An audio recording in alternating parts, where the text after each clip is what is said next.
மாநில அரசு கொடுத்திருக்கக்கூடிய செய்தி குறிப்பில் மிக தெளிவாக சொல்லி இருக்கின்றார்கள். 500 அரசு பள்ளிகளை நாங்க தத்தெடுப்போம் என்கிற வார்த்தையை பயன்படுத்தி இருக்கிறாங்க. அரசு வெளியிட்டிருக்கக்கூடிய செய்தி குறிப்பு. அந்த 500 பள்ளிகளுக்கு நாங்க CSR ஃபண்ட் கொடுப்போம். நான் திமுக தெரியாம கேட்கிறேன்.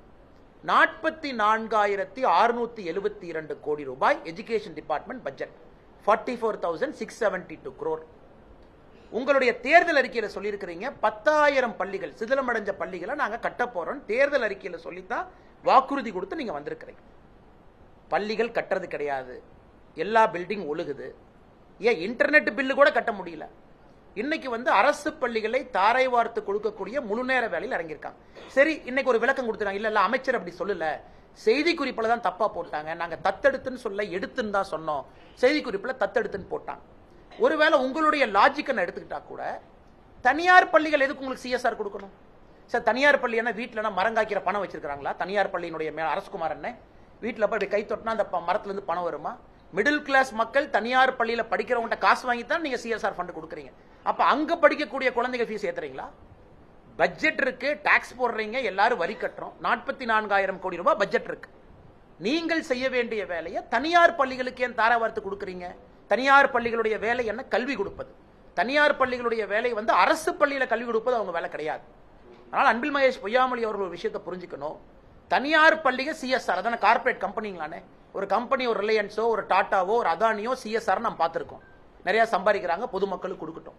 இன்னைக்கு தனியார் பள்ளி மக்கள்கிட்ட காசு வாங்கி ஃபீஸ் வாங்கி அந்த CSR அதுக்கு நான் தனியார் பள்ளியை ரெக்வெஸ்ட் பண்றேன். நீங்க CSR கொடுக்கறதுக்கு தனியார் பள்ளியில படிக்கிற குழந்தைகளுடைய ஃபீஸை கொஞ்சம் குறைங்கன்னு நான் கேட்கிறேன். அண்ணன் BT அரசகுமாராக இருக்கட்டும், தமிழகத்தில் நடக்கக்கூடிய நிறைய தனியார் பள்ளிகள் அமைப்பாக இருக்கட்டும், நீங்க CSR கொடுக்காதீங்க. அரசு வேலை அவங்க செய்வாங்க. அது நீங்க தயவு செஞ்சு மிடில் கிளாஸ் குழந்தைங்க தனியார் பள்ளியில படிச்சாங்கன்னா அவங்க ஃபீஸை குறைங்க. இது அன்பில் மகேஷ் பொய்யாமொழி அவர்கள் செய்ய வேண்டிய வேலையை நீங்க எதுக்கு செய்றீங்க?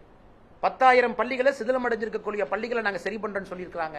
அதை திமுக அரசு சரி பண்ணணும், வெள்ளை அறிக்கை கொடுக்கணும்.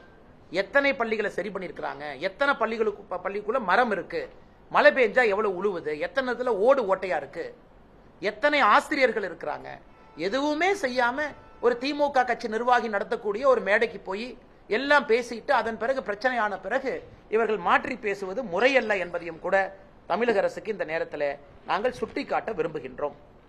அடுத்து மூன்றாவது, நாம நேற்று நம்முடைய பாரத பிரதமர் நரேந்திர மோடி ஐயா புத்தாண்டுல முதல் கேபினெட் மீட்டிங்கை விவசாயிகளுக்காக ஒரு சிறப்பு கேபினெட் மீட்டிங்கை நேற்று நம்முடைய பிரதமர் அவர்கள் கூட்டியிருந்தார்கள். அதுல குறிப்பா நம்ம DAP விவசாயிகளுக்கு நம்ம கொடுக்கக்கூடிய ஃபர்டிலைசர்ல இருந்து சப்சிடி, அவர்களுக்கு குறிப்பாக ஃபசல் பீமா யோஜனை, கிராப் இன்சூரன்ஸ், விவசாயிகளுக்கு ஒரு ஆண்டும் கூட பயிர் காப்பீடு, அதனுடைய எக்ஸ்டென்ஷன் எல்லாம் கூட நம்முடைய பிரதமர் அவர்கள் 2021 ஜனவரி 1ஆம் தேதி கூட்டப்பட்ட கேபினெட்ல எடுத்த ஒரே முடிவு விவசாயிகளுக்கான முடிவு.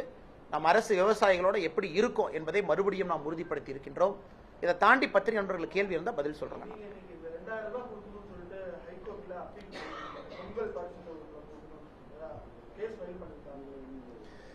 பாரதிய ஜனதா கட்சியை பொறுத்தவரை பொங்கல் பரிசு தொகை என்பது காலம் காலமாக ஆண்டாண்டுல மக்களுக்கு கொடுக்கக்கூடிய ஒரு பரிசு, எல்லா ஆண்டும் கொடுக்கிறோம். இது இவர்கள் எங்கேயோ இருந்து புடுங்கி யாரும் கொடுக்கலீங்கன்னா, ஒரு அரசு பட்ஜெட் போடும் போதே அவங்களுக்கு தெரியும் இதற்கான ப்ரொவிஷன். ஏன்னா எல்லா வருஷமும் கொடுக்கிறோம். திமுக ஆட்சிக்கு வந்தவுடன் 21 தொகுப்பை கொடுத்தாங்க. அது உங்களுக்கு தெரியும்.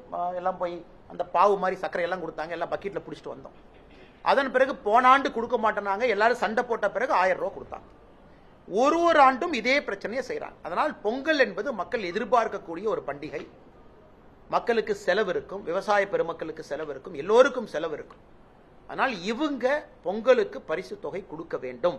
ஏன்னா இது நம்ம இன்னைக்கு நேத்து இல்ல, இவங்களுக்கு நிதிச்சுமை பினான்ஸ் மினிஸ்டர் இன்னைக்கு தான் தெரியுமா. தங்கம் தென்னரசன் எங்க போயிட்டாங்க 6 மாசத்துக்கு முன்னாடி. லெஜிஸ்லேட்டிவ் அசம்பிளில பட்ஜெட் தாக்கல் செய்யும் பொழுது தங்கம் தென்னரசனுக்கு நம்பர்ஸ் தெரியாதா?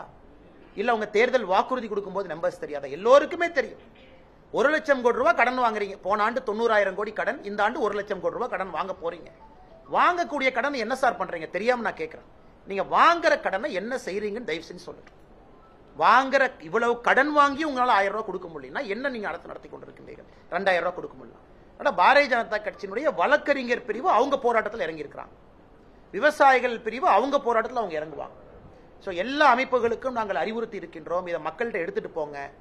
இவர்கள் பொங்கல் பரிசு தொகை கொடுக்கும் வரை திமுக அரசை நீங்கள் விடக்கூடாது என்று வலியுறுத்தி இருக்கின்றோம்.